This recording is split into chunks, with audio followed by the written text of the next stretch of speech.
Okay, thanks, Carl. Thank you. Can you hold a minute, Dan? We're gonna, since I asked Rachel to jump on here, I'm gonna take her up. Yep, sure thing. Let's see, Senator Bray and Zeph. Senator Bray, you there? Yes, I am. I'm getting error messages again, but I think, All right. can you hear me okay? We've had some technical difficulties, things have moved a little quicker than normal, so we're kind of shuffling things around here.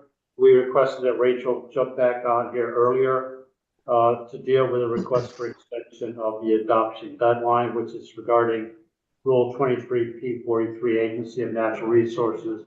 This is the Vermont Emission Vehicle and Zero Emission Vehicle Rules. So we have your request for an extension. Rachel, why don't you explain it to us? Whoops, can't hear you, Rachel. It's one of those days. Well, it's gonna be this day. Well, at least it's all clumped to one day. Unreal.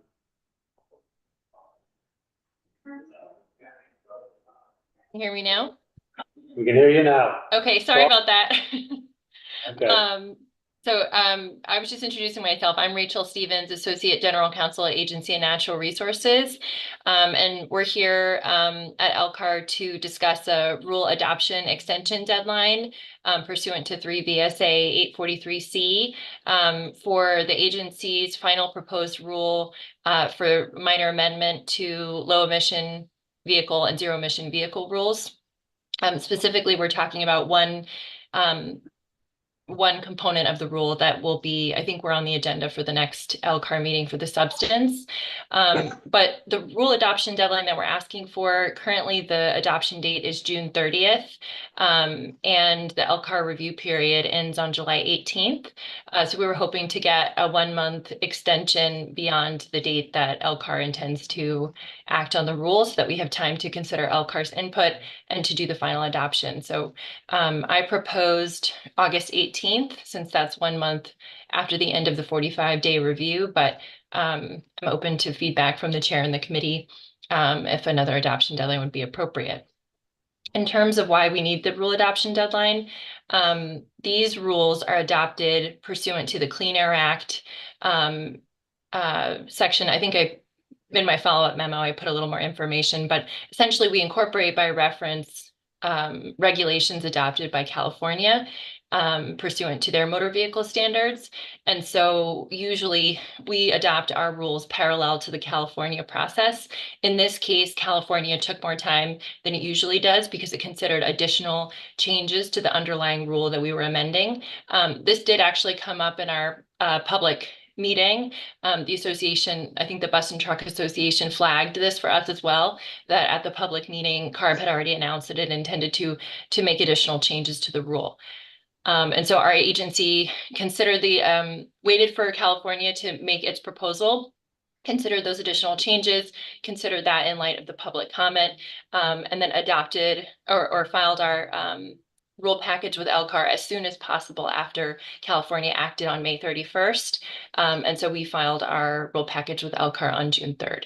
So that's kind of some background. I'd be glad to answer any questions. Okay. So let me clarify. You're still asking for the August 18th date, or did I hear something different? Yes, yeah, but if the chair has, I think when I was emailing with Charlene, I think there was some question about whether we would be able to get on the July 11th Lcar meeting schedule. So as long as we can be heard on July 11th, I think we should be fine with August 18th. Okay, well, we've been having a conversation amongst ourselves about our scheduling going forward. And it looks like the 11th, we're not gonna do, the 18th probably won't work, okay? So it looks like it's good, the next meeting is gonna be the 25th. Okay, so if in fact that's the case, which I think is where we're gonna land, okay? Then we probably need to change, you probably wanna push that adoption request out a little bit. Yeah, I think we were just doing a month after Lcar, just depending on the feedback. We want to make sure we have time to prepare the Sure. final. So that, let's see what's the date? That would be August. 25th? Yeah, that's a Sunday, but we could do the 26th or we could do the 23rd, which is Friday. I'll do the latter. Okay. So August 26th, Okay. Sorry. So we're gonna need a 45-day review period. Well, Rachel will also need an extension from, for our 45-day review to go to the 25th, And I will send it back. okay? And Charlene can send that information to you. Okay, All right, you good with that? yep, if the committee, if that works for the committee. Yeah, well, we'll need to extend our 45-day review window because of the timeline, that's all. Okay, All right, great, thanks. Committee members, questions? Senator Bray. Just a quick question. Thanks, Ms. Stevens. Is the California Air Resources Board rule now final so that, okay, yes, it's in effect. Yep. great. Thank you. Any other questions? Um, Senator Bray. Are you looking for a motion I to? Okay, so I would move that we approve an extension of the review period to August 25th. Sorry, our review, 26th. we're amending for our next meeting, which is July 25th. Pardon me. That I don't have the paper in front of me while I'm on the screen, so sorry about that. I think it was Friday, August 23rd, correct? 26. We said the 26th. The 26th? Okay, Yeah. Monday, August 26th. So we're just changing the date from August 18th to the 26th. So the motion will be to extend the deadline for adoption, 23P43 Agency of Natural Resources, Vermont emission vehicle and zero emission vehicle rules to August 26, 2024. You have expressed perfectly what I was trying to say. Thank you. It's easy for me, I can just read. Any questions? All those in favor, please say aye. Aye. Okay, thank you very much. Thanks, Rachel. Sure, just so I'm clear for my own notes. So what would be the end of the Lcar review period? I understand that we're on the agenda for the 25th, but is that would that be the? Okay, okay, perfect. Thank you so much for your time. I appreciate it. Thank you. Appreciate it. All right. Mr. Whipple, Good morning. Can you hear me okay? we can hear you, so we're going back to Oh, my goodness. 23, Rule 24P15, Occupational Safety and Health Administration, improved tracking of workplace injuries and illnesses, and Dan Whipple is speaking for the department. Take it away. Good morning, Chairman Bray and committee members. Chairman Squirrel and committee members. I really appreciate your patience here. I don't know what was going on with my computer. It took an IT guy to come up and straighten it out. So I really appreciate you being able to move things around for me. So essentially, this rule is an expansion of a rule for requiring employers of certain classes to mandatorily report injury and illness information to OSHA through their existing reporting portal. And this rule basically requires employers of 100 or more employees within certain North American Industrial Classification codes, which are outlined in the mandatory Appendix B of this rule, to report information on their OSHA 300s, which is their general day-to-day log of injuries and illnesses, and their OSHA 301s, which is their first report of injuries, their specific injury reporting mechanisms. It requires them to submit those to OSHA by March 2nd in the submittal portal on the OSHA website.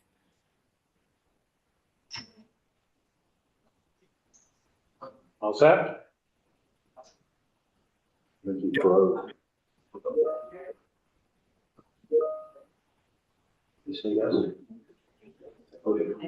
Committee members, questions? We did have the two chairs of the two committees of jurisdiction both sent us letters indicating that this rulemaking process, the rule that legislative intent, so you're aware of that. Okay.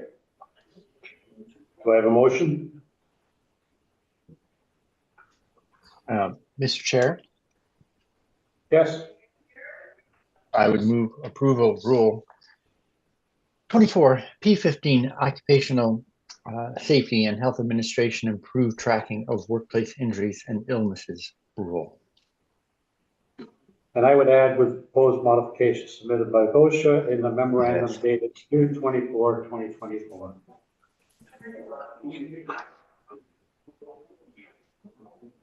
Any questions? All those in favor, please say aye. Aye. Aye. Okay, thank you very much, Dan. Appreciate it. Thank Glad you as got well. the- Glad you got the problems worked out. Thank you. I don't see Stuart here. No, I emailed, What? I emailed them Oh, okay. and heard back. You want me to stop the live? Well, I'm gonna move on because he's on the agenda for 11:35, so he might not show up for another half an hour. All right, so next up on our agenda is further committee discussion. It relates back to the residential energy, building energy standards that was before this committee last year. We had multiple meetings in May and June, I believe, of last year. And there was a lot of discussion around various issues. And this committee eventually adopted or approved the rule with the understanding that the rule doesn't take effect until July 1, 2024.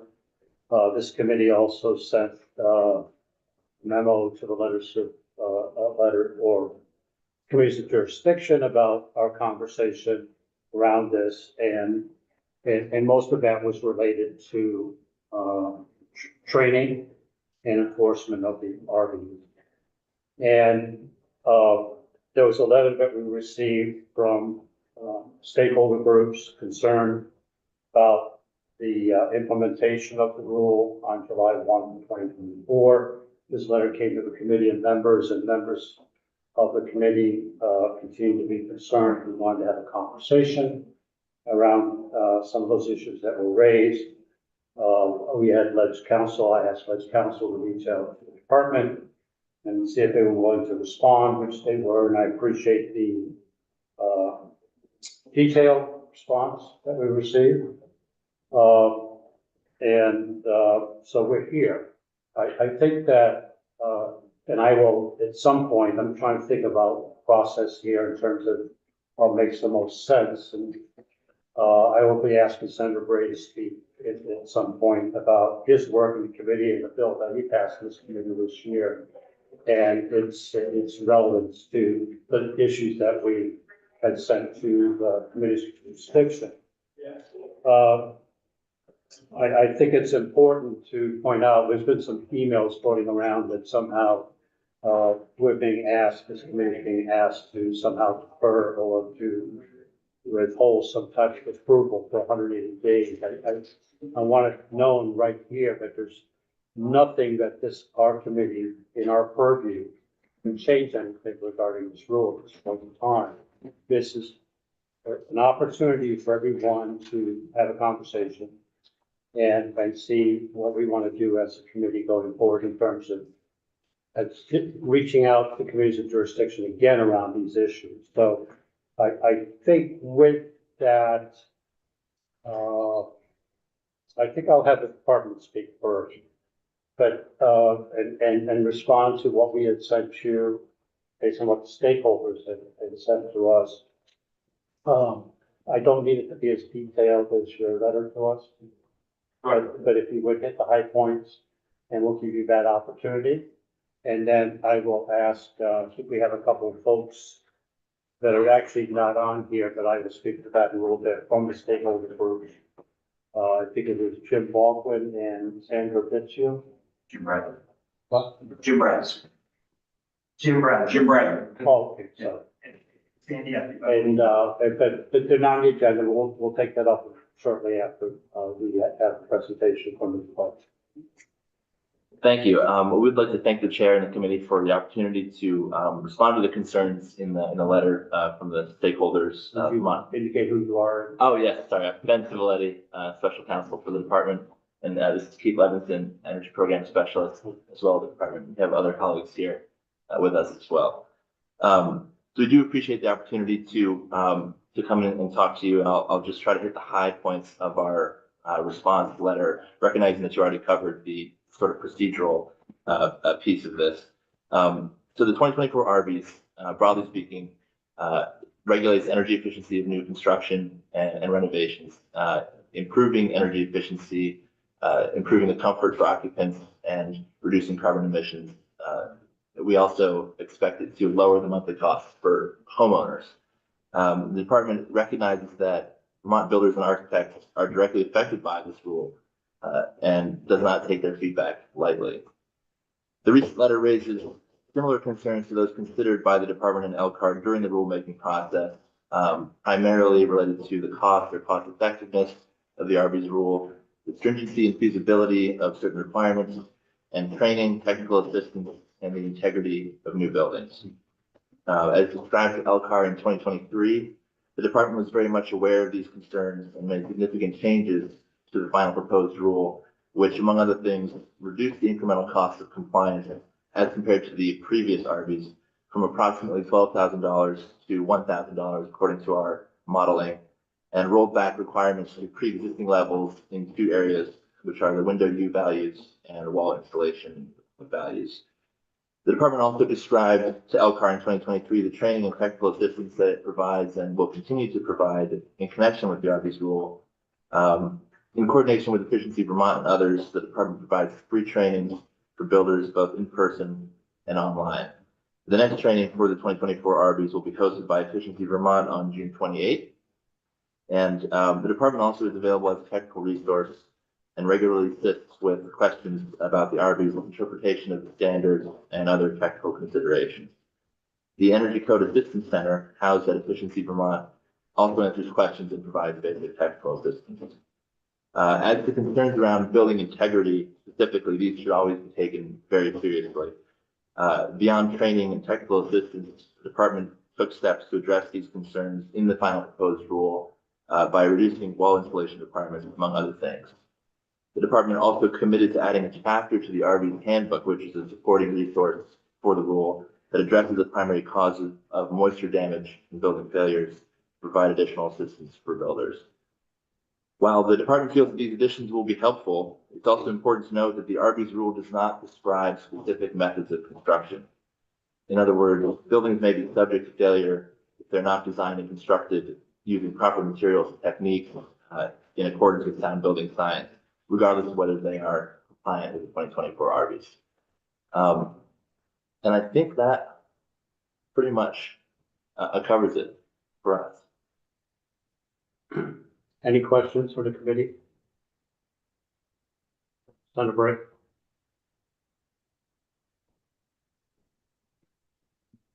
Can't hear you.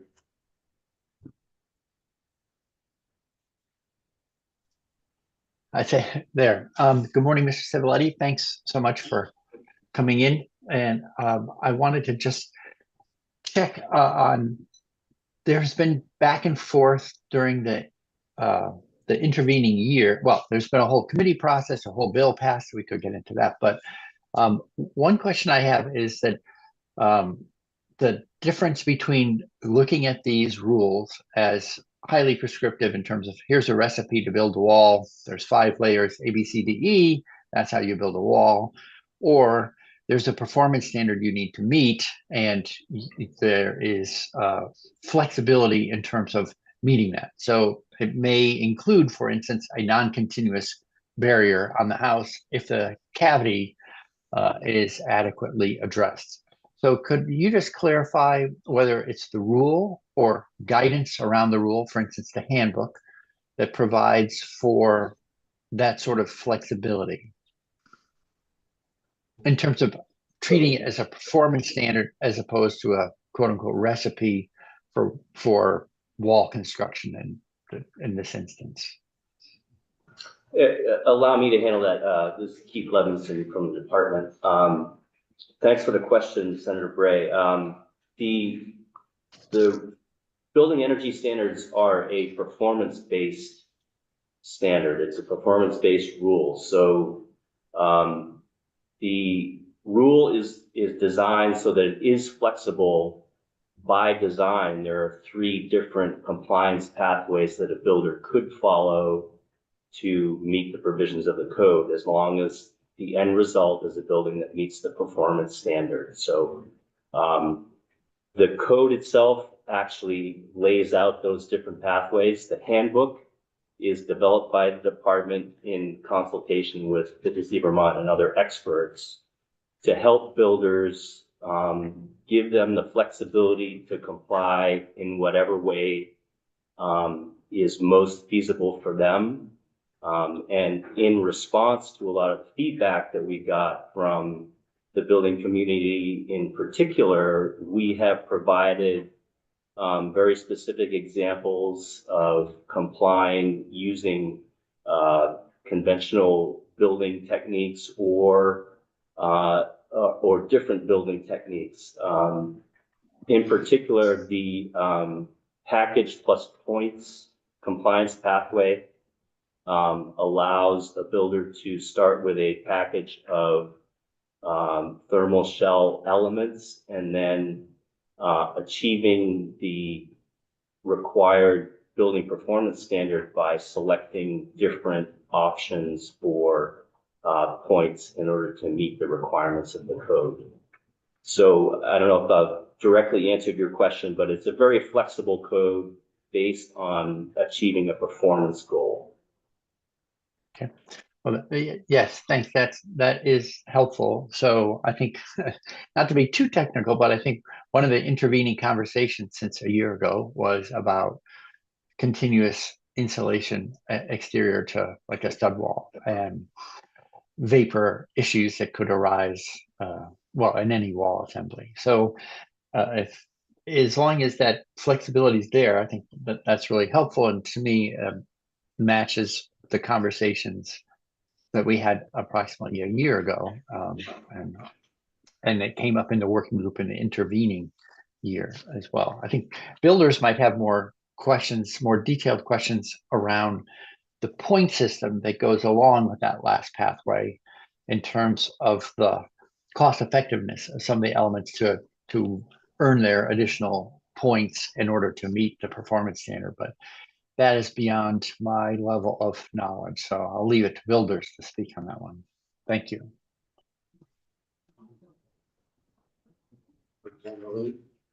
Thank you. Well, some feedback I've seen is that it's really hard for people to really, they haven't had enough training and stuff. So when you say you provide examples, are these YouTube examples? Do they see it in front of them? Is it written and YouTube examples? How do people see these examples? Just in the handbook, of course, it's two-dimensional, so we provide drawings and technical examples. There's a lot of narrative. However, a builder wants to approach learning how to construct these assemblies, we've also provided a new chapter in the handbook based on the feedback that we got during this process that addresses the issues that may arise if a building wall system or roof system, for example, is built without considering moisture dynamics, which is the most common cause of building failures. So we've gone to extra lengths this time based on that feedback to provide builders with some basic building science, some principles of moisture dynamics so that they can comply with the code, build a high performance building while addressing the durability issues that moisture can sometimes produce. I should point out clearly that we are concerned with building failures, but that's not a direct result of the code. We're having, and not a direct result of this code update either. We're seeing building failures in code compliant, RB's 2020 code compliant homes. We're seeing building failures in homes that are not code compliant. It's a related issue, but it's not a direct result of the code. So Do you have the resources to really to help the builders? Like, do you have the resources to go out to the field to help them when they're in the middle of something, to help them purchase things? Are there classes that you can put on? You probably have ideas about things you could do, but are there resources that you would need in order to do more? And that's my one question. My second question is, if you have code compliant homes with failures, why, if they're compliant, are there failures in the building of it or the materials? Why? yeah, I can't go into detail in the time that we have here. The principles of building science apply whether you're meeting code or not meeting code. So you can build a code building correctly and have a durable wall assembly, for instance, or you can build a non-code compliant building that is very durable. We don't have a statewide residential building code. All we're addressing with the building energy code is the energy aspects of a building. And as far as resources, the department doesn't have the resources to provide the training that's really necessary, as we see with the building failures that we are seeing in the field. What we do, I mean, we have gone a little bit beyond what we have in the past by providing that building science chapter in the Energy Code handbook. But for the most part, we work with our energy efficiency utilities, who are doing a great job of training and disseminating building science principles to the building community. One aspect that we are lacking on is outreach and awareness of the code. We're still getting feedback that a large part of the building community is not even aware, let alone complying with the code. And it stands to reason that those same builders are not up to speed on building science and how to build durable buildings, for lack of a residential building code as opposed to an energy code. Now I'm starting to remember this more. So are you asking for a residential building code? The department has no position on that. Well, why not? I can defer to my director if I'm misspeaking here. It would, I mean, from the feedback that we're getting from the building community, it would certainly improve the dependability, the durability, and the quality of building in Vermont.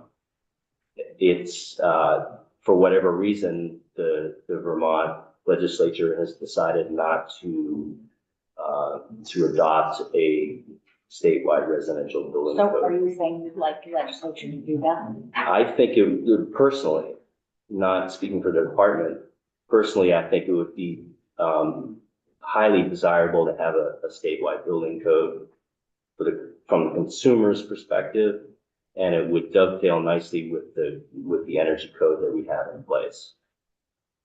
And why wouldn't your department want to take a stand on it and help us with I don't legislation? know, I have to defer to my director on that. Kelly Langer, Department of Public Service. That is, yeah, the building codes are under the Division of Fire Safety, they're not under the Department of Public Service. I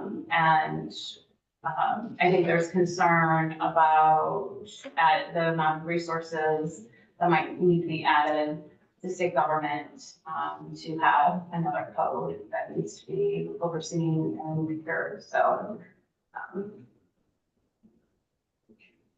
So the consumers, not to put you on the but consumers are, it seems to me, I'll address this to you, it seems to me consumers rely on their state government to protect them And if we aren't gonna protect them, who is gonna protect them? So, if the legislature were to go ahead and work on this code, then it would do it with the Department of Public Safety, not with the Department of Public Service. Correct. And is that department here? No. I They're, wonder they why weren't that- part of his rulemaking, so Pardon? they're not part of this rulemaking. Yeah. Okay. All right, You all well, set? yes, I am. Okay. I think given the trajectory of this discussion and conversation, I'm gonna turn to Senator Bray. And because he passed legislation, and it's, I think it's S 253, became Act 151 in this past session, which Senator Bray's committee worked on. And it speaks to, the memo that we had sent to committee's jurisdiction around some of our concerns. And I think it would be, helpful in understanding the work that has been going on since we met last time, to inform this conversation a little bit. So Senator Bray, may I turn it to you? Turn to you? Sure, I'm happy to fill in the picture a little. So Representative Odia, appreciate your questions about how we might, ultimately, and Mr. Levinson's remark about, like the value. There's a lot of shared value around making sure that homes are well built, healthy for occupants, and energy efficient. And because the Vermont alone in the U.S. has no building code, statewide building code, we're starting from a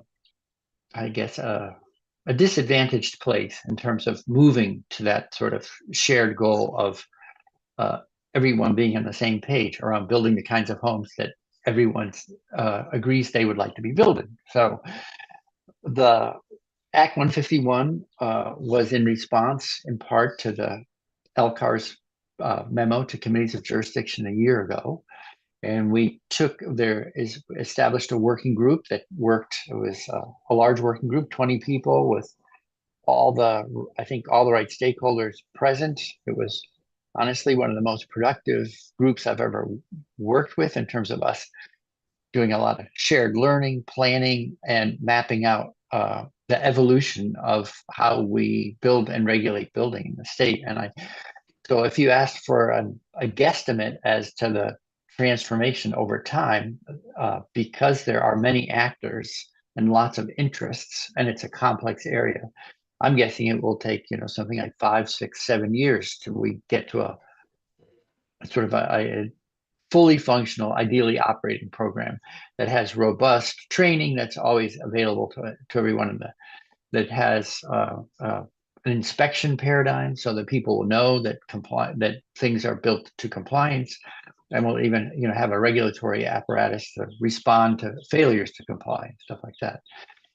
It could include, for instance, licensure of builders. Ms. Launder was referring to fire safety. They go out and they license plumbers, electricians. They also are on job sites inspecting fire safety provisions like sprinklers, plumbing, electricity, proper windows for egress from a structure under fire, elevators, all that stuff. But it's never been their job to look at anything related to energy efficiency. So the working group, in response to Lcar, and I think a shared sense in that working group, is asking the working group to take on how might a coherent program be established at fire safety. Obviously, it's a big responsibility, big lift. And we said, of course, no one's expecting you to just take that on. How would we, in a rational way, plan a path forward where fire safety, for instance, not a done deal in any way, but it's a topic for discussion because they already are out in the field inspecting. How would fire and safety inspect for energy elements as well?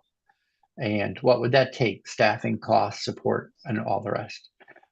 So I think that conversation is going to be ongoing from now till next session in the working group. And maybe there'll be another bill to follow on. Meanwhile, I think we've seen progress on the training front. We're also providing other tools to help provide better communications. 2 years ago, we passed I think it's 2 years.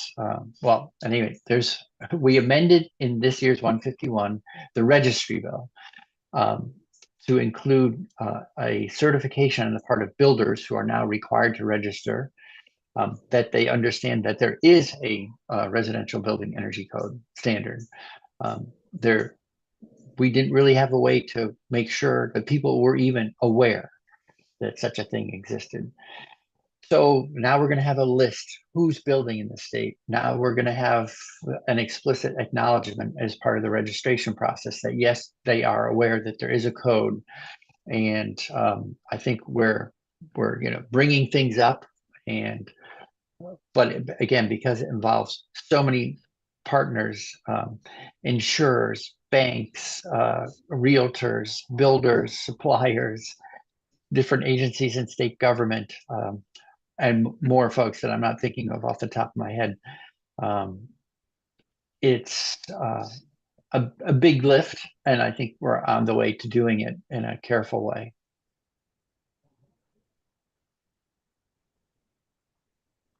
Thank you, Senator Bray. Any more questions for Ben and Matt? Thank you. Thank you. Thank you. With that, I want to give a few minutes to Jim, right? Yes, sir. Are you representing the DBRA? The Vermont Builders and Remodelers Association, yes. Okay. Thank you, And sir. if you'll keep your remarks brief, I appreciate it.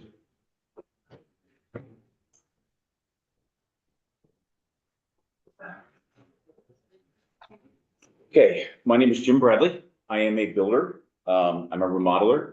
I'm a HERS rated inspector, which is a home energy score rater. I'm also a BPI certified weatherization contractor, energy auditor, an educator as well on the techniques of proper construction and building science. I'm also with OPR as one of their technical advisors, and I've played a key part in seeing the contractor registry put in place, derived out of decades of seeing building failures and what happened and why there was such a need for better regulation that equates into proper education of builders. And it's not that builders are nefariously trying to do something wrong. Sometimes you just don't know what you don't know. And when you build in Vermont compared to building in anywhere else in the nation, you have different dynamics that come into play. Denying those or not even being aware of those, you're denying physics. Physics will do what it's going to do to a building. Most people think that the building activity is when the hammers are swinging, the saws are running, everything's being put together, and then it quiets down after you leave. No, that's when things really start to happen behind the scenes. That's when the building operates like a system. Like the human body, it's analogous to the fact it has a circulation system, a nervous system, it has skin on the outside, it has a heart, that heats and cools and everything else. You have these dynamics that are going into play. And not understanding how vapor works in an assembly is where we have these building failures that continue to happen. In the last 20 years, I've been in the business for over 30 years. In the last 20 years, I've taken the time and money to invest in the proper education to understand building science better. I still learn something new every day, it seems like, because there's just so much information out there.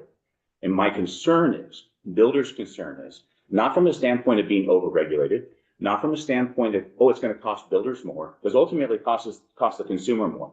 In the age where we're trying to say housing affordability is so important, but yet then we're having all these other components added onto that burden of the housing cost by creating this expense up front that it makes it to where that's going to be passed on to the consumer and the house is going to become more expensive.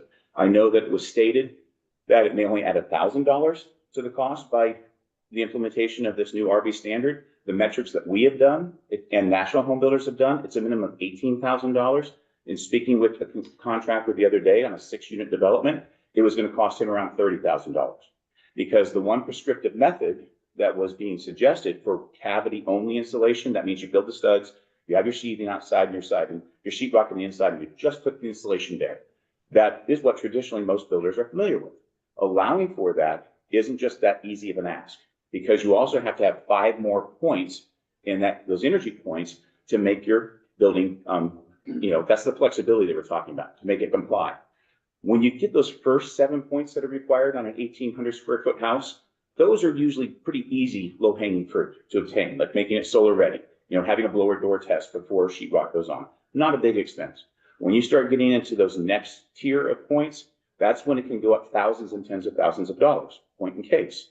One of the prescriptive paths is using a heat recovery ventilator, which is basically balanced ventilation inside your home, not just a bath fan, but it brings in outside air across the heat exchanger as you're exhausting air out. So it's balanced ventilation. The stretch code currently requires that for all buildings. The new iteration is going to require that on every building that's built. Going to a higher efficiency unit so you can get 3 more points actually costs you, and I price these out for our homes, $15,000 to $25,000. That's a huge jump just to meet those points. It's not the only path to meet those points, but there's one example. So with that, it becomes challenging to follow that. And for builders, and I'm not blaming the public service department for not having examples for building assemblies, because listen, I just said I've spent 20 years trying to find out some of the best assemblies possible that are safe and durable. But for a contractor to see that these laws are in place, and unfortunately the actual paperwork that they need or the online text that they need, as of yesterday, was not in place for builders to access. There was red line versions, but there wasn't actually, here's the code, now follow it. Here's the handbook to make it a little easier for you to decipher and now plan for that. When we're building buildings, we're usually starting a year out at least for the design process, the permitting process, and everything else. To know that as of July 1st, that all changes and the code that you're going to need to follow, you don't have access yet to, you've got a whole new curriculum to study. And that whole new curriculum is a builder to digest, and you're busy trying to keep building the houses that we need for our state and making them affordable. When do you take the time out to carve that out to do that? Yeah, they could hire somebody like me to help them, but not everybody knows that. So they're sitting there thinking, what do I do? I've heard the anguish from contractors. I heard it just this week about, do I stay in business? Do I permit everything today and get it under the old RVs? What do I do? And other builders, big builders, prominent builders, residential constructors are saying, when they're asked, what are you doing about the 2024 RVs on July 1st? What are you doing to ramp up? What do you mean? What are you talking about? They don't even know. So this whole thing that happened last year, which was great, we petitioned for a delay in 2023 to allow that iteration of RVs to hold off, because traditionally RVs have ramped up every 3 years. Those first few, incremental increases from 1997 until about 2015 weren't as drastic. Okay, it was increasing R values, decreasing U values on windows, adding exhaust-only ventilation, easy, low-hanging fruit. Then we jumped from 2015 to where everyone's going to have some sort of type of ventilation, exhaust-only. Then, like in 2020, well, there's going to need to be blower door testing, and then if you're stretch code, balanced ventilation, and a few other things as well. From 2020 till now, the newest code iteration, like I said, is an exponential jump for understanding. Now, I'm a builder that builds to the high performance standards, that passes the code every day, surpasses it, leaves it in the dust. But I understand I also inspect those buildings for other builders who don't. And I see the challenges that they're facing, and I see the failures that they're facing.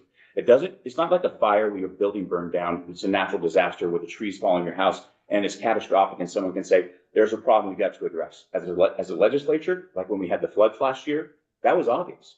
What we have, though, sleepers, if you will, are building failures that are happening right now as we speak under the old code. When this increases, it's not that energy efficiency and durability and safety are not important, but without the proper education, notification to builders, and training, it's difficult to get there. And when you get a building to be more efficient, when you're tightening up that shell, when you're making it more efficient, what you get right is wonderful. What you get wrong can be catastrophic. Because think of it this way, this is the best analogy. If you have a 1 inch by 1 inch hole inside of a piece of 4x8 sheetrock, compared to the whole piece of sheetrock over our heating season, you will have vapor from the inside of the house, water vapor, diffuse through that one piece of sheetrock easily of 1 quart of water to a 1/3 quart of water over the heating season.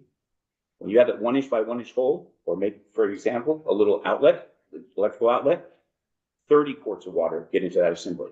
If there's no way for that to dry, because you have a really tight shell, mold, rot, significant cost, health and safety issues, where the building occupants can start to suffer things like asthma, or other respiratory issues. That's why this is so important. And my concern is, I was hoping, Representative Squirrel, that there was still some leeway for at least a deferring, maybe even the 180-day delay, which I now understand from your statement that that's not possible. So I guess I'm just stating this for the record, that we are truly, this is a crucial time for the building science department, for the building aspects of our state, and the fact that everyone's pushing towards affordability and more housing stock and everything else. We have a confluence of events. And what we get wrong today doesn't show up today like an earthquake, doesn't show up today like everything burned down or a flood. What it is a slow motion failure. So it's not as sexy. It's not as sensational. It doesn't make the headlines. But when you go to a place where I do it all the time, I inspect these buildings all the time, and I sit across from Joe and Jill homeowner, and I have to tell them why their buildings failed. Just another one last week where it was built to high performance standards, but they didn't do the checks and balances. There was no oversight. The builder, it was his first one. They made mistakes. Now they have to replace all the siding, all of the exterior sheathing, all the dense pack insulation, and remove and replace all the windows. They were retired. This was their last house. And this is not just one anecdotal story. I see this on a weekly basis, day in and day out. And the thing is, a lot of these ticking time bombs are being hidden because they're clad with vinyl siding. Vinyl siding stays on a rotten house, a rotten wall for a long period of time because it's hidden or because it's lightweight. But when you start pulling that back and you see the devastation behind, we're going to have problems. So the problems are already baked in, unfortunately, that have been there because people thought they were doing the right thing with the right techniques. But because there's been no requirement for education for builders, there's not been a robust system for checks and balances, there's a problem. One good way, yes, sir. Wind up. Yes, sir. And so to your question, Representative Odie, about training, the biggest thing is if we can get the base code right with builders, even for the 2020 version, that would be huge. And Efficiency Vermont received all this money from ARPA for weatherization. In receiving that, they know they can't spend it because there's not enough contractors out there to do the work. If they have that money redirected to actually help contractors be better educated, to better understand the code, work in concert with the Public Service Board as well, or Public Service Department as well, to be able to use those monies effectively, we can bring those builders up, not in a punitive way, but as an encouraging way to do the right thing. I don't know of any builder that says, I want to build a garbage house. They want to do something that's correct, and so that's what we're seeing. So I'm just saying in this situation, yes, I realize it's going through, but the resources truly are not in place yet. A residential building code is hugely important. That would help a long way. But proper oversight, education will help protect our natural resources, our consumers, with giving the consumer protection that we need, and also make the building industry in Vermont that much better. One last thought, in the whole area of New England, Vermont is going to be on the 2024 code of IECC. Every other state around us is basically on the 2018 because they know it takes time to properly vet that code. Not because they're dragging their feet, but they also have licensure, inspections, and oversight. We are trying to be first with a limited builder stock, builders themselves, and trying to be first in everything else, and it's causing problems. And you'll see in the future, if we don't correct this, the problems will only get worse. And I'm not trying to be a naysayer. I just know that this is what I'm seeing out in the field that we should take note of. And I thank you for this time. Thank you, Jim. And is your group or this organization represented on the work group? Senator Bray. Senator Bray, I see you have your hand up, so maybe you can. I'll turn it over to you, Senator. Well, thank you, Mr. Bradley. I mean, obviously, to me, when I hear Jim Bradley talk about it, he's deeply knowledgeable and comes at it with a genuine interest to see the entire state do well. Everyone, builders, homeowners, the entire sort of ecosystem of building. So he, along with the other 19 people, have really helped us make progress.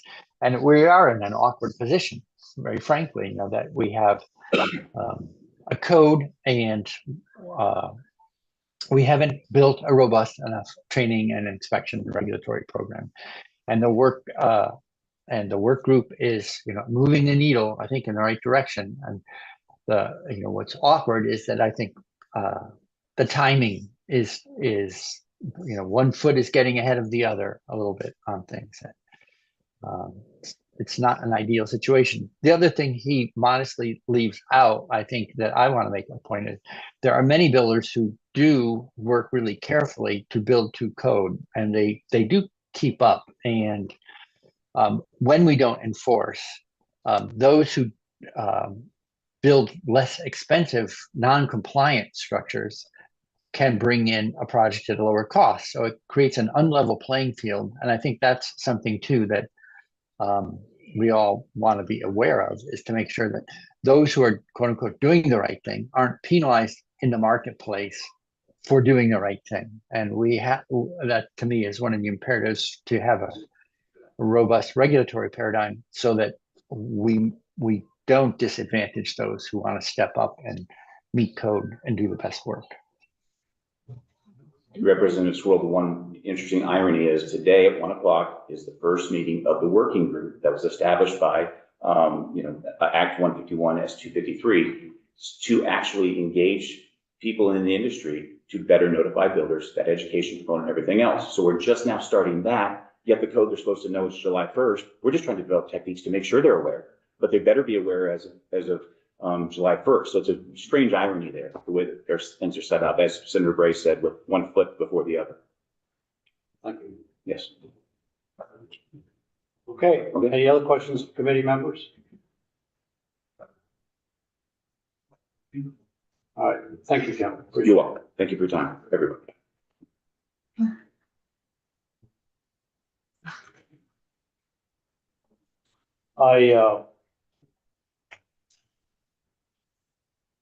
One of the options we have as committee is to, again, send memo to committee's jurisdiction.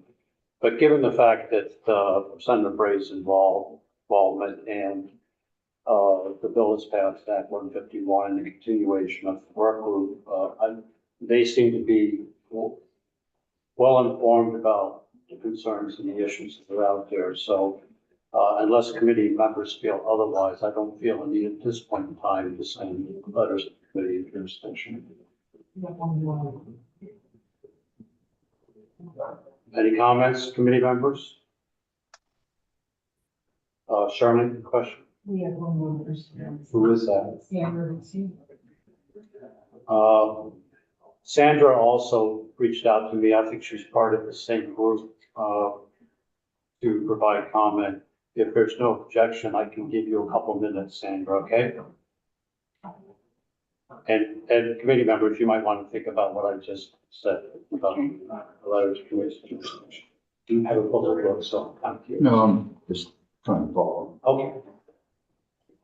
All right. So no objection, Sandra? Thank you very much. Can you all hear me? I can hear you. Okay.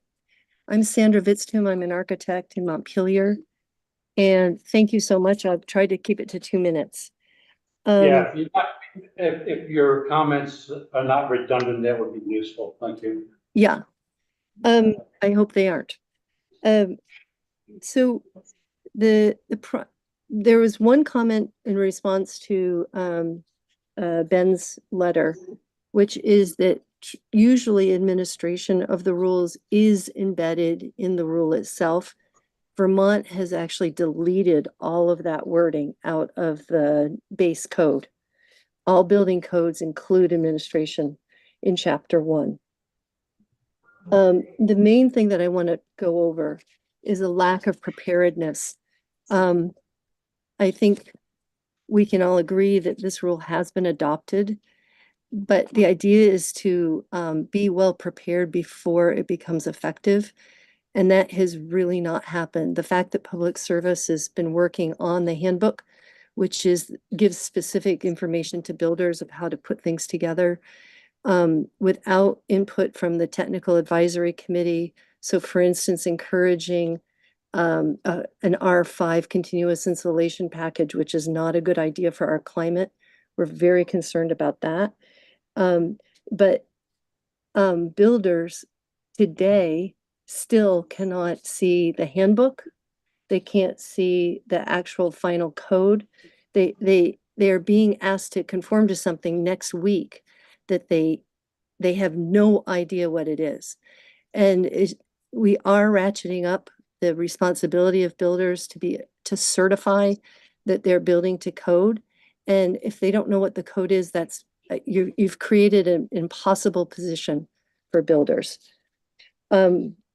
So I really, I hope I'm not repeating, Jim too much, but the fact that the handbook is not available, they had, um, Public Service has not notified the zoning offices. 23% of our towns do not have a zoning office. So those builders don't even know that the code has been updated. I asked 2 months ago, Public Service to please notify all builders that are on the registry with the Secretary of State. They have not notified the builders. So builders have literally no clue.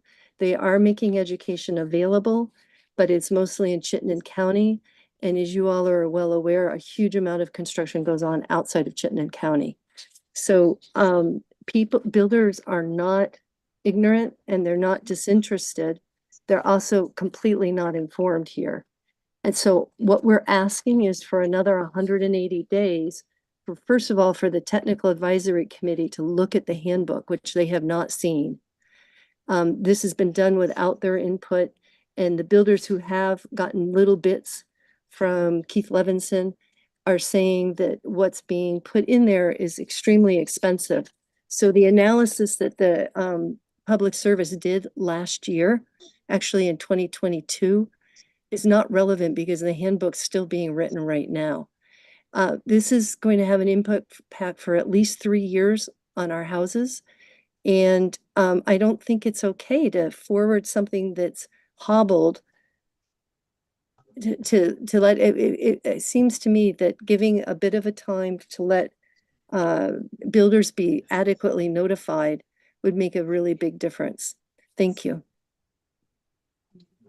Thank you, Sandra. I don't know if you're on, but I made mention before that we have no authority to extend this 180 days. It's outside the purview of this committee. Oh. Just a clarification. Any questions for Sandra? Questions, who does have for extending? Nobody. I mean, the question that Senator Weeks asked, and maybe David, you can jump in here, is who does have purview? And I don't know if there is. I'll turn it back to you. Yeah, for the record, again, Damian Leonard, Legislative Counsel. So at this stage, because the rule was adopted last June, just with a delayed effective date, it's similar to when we pass a law with a delayed effective date. In order to go and change it, you would need to, in this case, go through the rulemaking process again. And so it would require Department of Public Service restarting the rulemaking process and delaying the effect. So you could do that with, they could adopt an emergency rule that puts in place the old standards effective on July 1. But otherwise, the rule will take effect on July 1 with the language that was approved and adopted last June. The only other options to in effect delay the effect of the rule is to bring an action in court challenging the validity of the rule. I don't know that it's appropriate for me to speculate on grounds for doing that or anything like that because you know, I don't think that's on the table here. But at this point, because it's an adopted rule, it will have the force and effect of law on its effective date, which is July 1, absent any intervening rulemaking or an injunction from a court.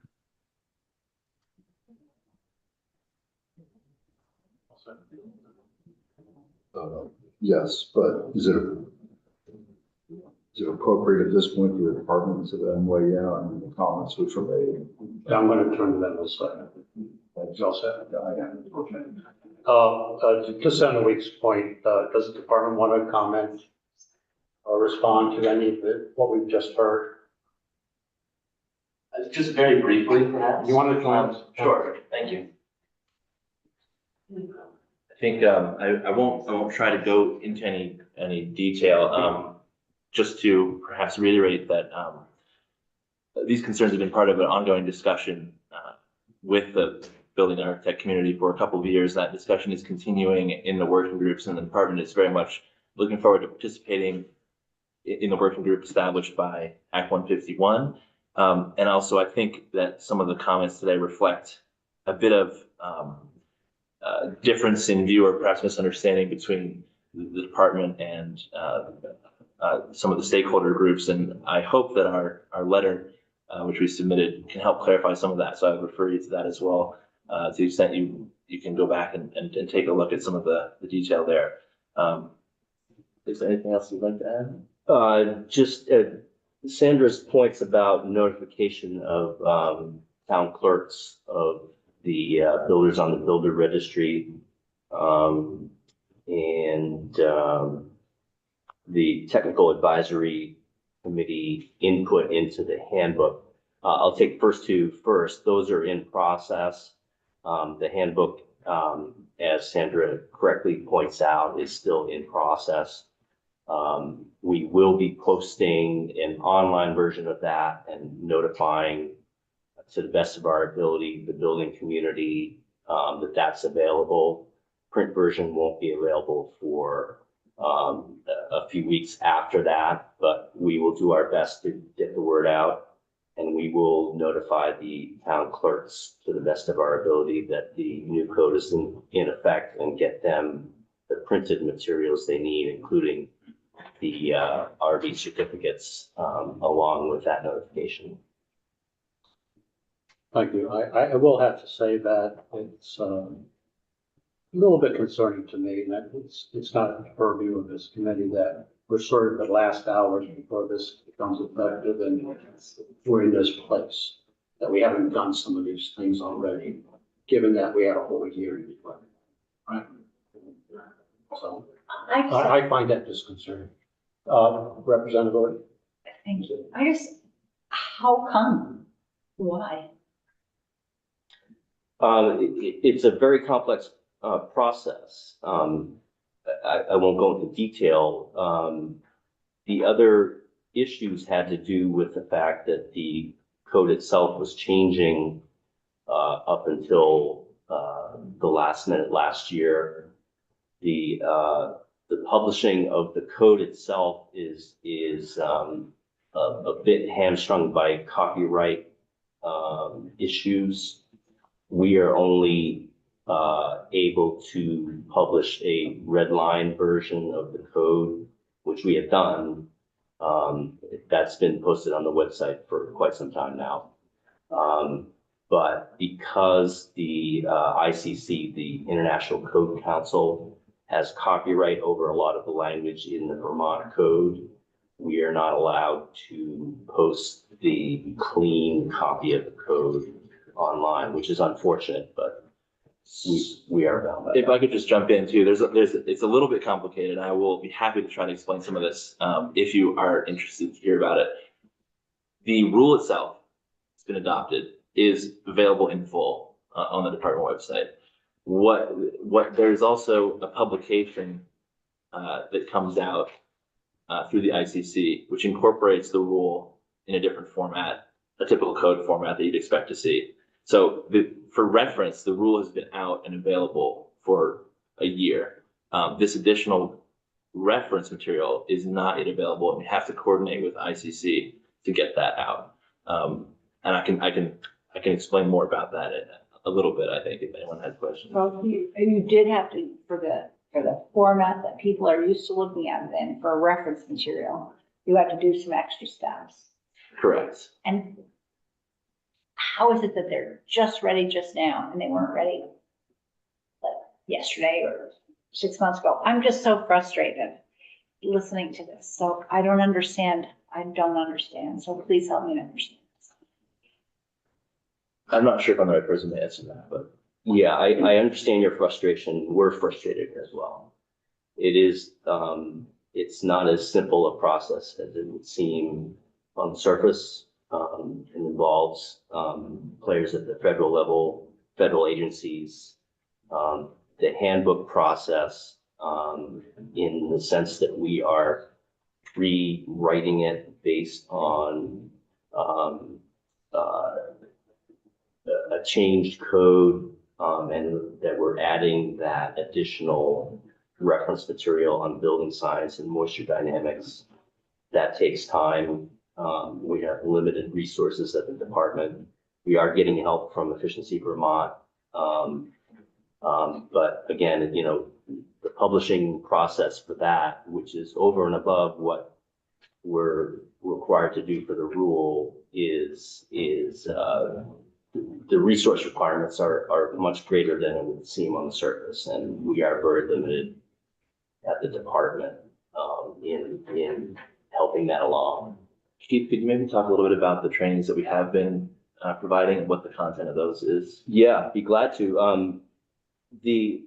Once the rule was adopted, we set up a training schedule, including more than a dozen on each of the RVs and the commercial code, the CVs side, beginning early this spring with the Efficiency Vermont Builders Conference. We did full-length presentations on both RVs and CVs at that conference. We've had Efficiency Vermont has been sponsoring online and in-person trainings. I believe there's more than a dozen for CVs and a dozen for RVs. Those are ongoing. They have a network of builders that are perfectly aware of the code and have been trained on it. So it's not like we've been sitting on our hands since the code was adopted. I'm getting a little concerned about time here, and you all set? Yes, I am. Okay. Resources seems to be a recurring thing throughout, and so I just hope the committees of jurisdiction can request in the budget some So I resources. think that's what the Senate Race Committee, or the one that used continue to set up in Act 151, or at least continue that work group. I saw Representative Baumgart's with a hand up, and then Senator Bray. So if we can make these comments brief or questions brief, I don't want to go too much beyond the noon hour in our meeting. We have one more item after this. Most of what I was going to say is we've kind of gotten to. I will simply say that the issues raised by those raising concerns, it rings true to me. And I'm really concerned that we're going ahead with this, and we're going to have these individual builders who really don't understand it yet. We haven't laid the groundwork thoroughly for it. And the notion that we're, just as the working group is getting going, we're going ahead with these rules that I think are not going to, people don't yet know how to follow. It's just, I don't know. I wish we had the ability to, delay all this for something like the 180 days requested, so that the working group could really work, the manual could be ready. There could be a lot more getting people ready. And I just worry about, I know I know a lot of small builders, and my guess is a lot of them are, I don't know. And this concern we heard last year, which is still there, about actually doing more harm than good, still concerns me. That's all I can say. That's all I want to say. Thanks. Senator Bray. Yeah, thanks. I mean, I appreciate the extra questions and testimony. I think, as I just listen, the fact that the handbook is not quite ready to go yet, and we're coming up on a deadline that was approved a year ago, is, what if there had been no delay and we had just adopted the rule a year ago right now, and now the handbook has taken another full year to be ready? It seems like an unworkable sequence of events to put out a code and not have a handbook ready prior to having the code come live. And here we are a year in with a delay and still not having that book handy. So I don't want to just be critical. maybe it really is a resource issue and there needs to be more resource, but it doesn't, I don't know that anyone would consider this sequence of events a logical or helpful way to help us all make progress. So thank you. Representative Squirrel, can I ask one question of your? We're done for now. We're done for now. I need to move this along. I want to say thank you to everyone that's been here today, including you, Jim, and the department. And I want to thank Senator Bray and his committee and what they've done on this to continue to move this issue forward. I'll leave my question on the table for discussion maybe at the next meeting about whether we want to additionally consider a memo to the committees of jurisdiction once again with some of the things that we've heard here. We don't need to make that decision today. But I do want to thank particularly your department's willingness to at least engage. And I think hopefully you've been listening to some of our concerns and concerns of the other folks around here and some of our frustrations. Okay? Thank you very much. Thank you so much. At this time, I'd like to move on to the last agenda item, which is rule, but it's based on request for extension of adoption deadline, Rule 23P44, Department of Disabilities, Aging and Independent Living. Stuart Schuer, thanks for hanging out with us. My pleasure. I learned a lot about building today. There you go. It's all yours. Well, thank you. I do appreciate you allowing us the opportunity to ask for this extension. As I mentioned in the memo, we began this process of amending the residential care licensing regulations and the assisted living licensing regulations some time ago, actually pre-COVID. We were stymied by that, but we did pick it back up. And but prior to COVID, we engaged a contractor to do a lot of the outreach to our stakeholders, and we got a lot of feedback. And frankly, the department believed that we were in a very good position in submitting the proposed rule and filing that with the Secretary of State. I guess we were somewhat surprised that we did receive the number of comments that we did during the two public hearings and the public comment period. In fact, as we summarize those, you'll see in the filing, which we did in fact just submit 2 days ago to the committee, there are what I count 71 pages of summarized comments and department responses. So there were a number of responses from not only providers, but also from entities representing residents and potential residents at these long-term care facilities. And we did spend a lot of time following the January public hearings, trying to strike the appropriate balance between the interests of those two competing factions, competing interests. So we are, as I mentioned, in a position now to appear before the committee and ask for the committee's approval at its next meeting. But as you can see, our adoption deadline does run up at the end, July 2nd. So we would need an extension of that in order to proceed. The extension until September 3rd, 2024. I believe that's what we asked for. Yes, that would give us plenty of time, assuming there are no hiccups when we appear before the committee in July. It'll give us some time to get the adoption paperwork prepared. And we do anticipate a somewhat delayed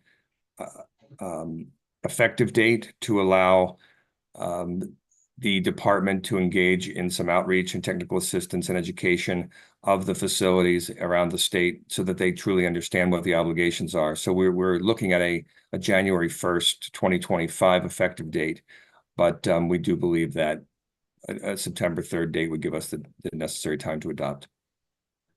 Thank you, Stuart. Any questions, committee members? I have a motion.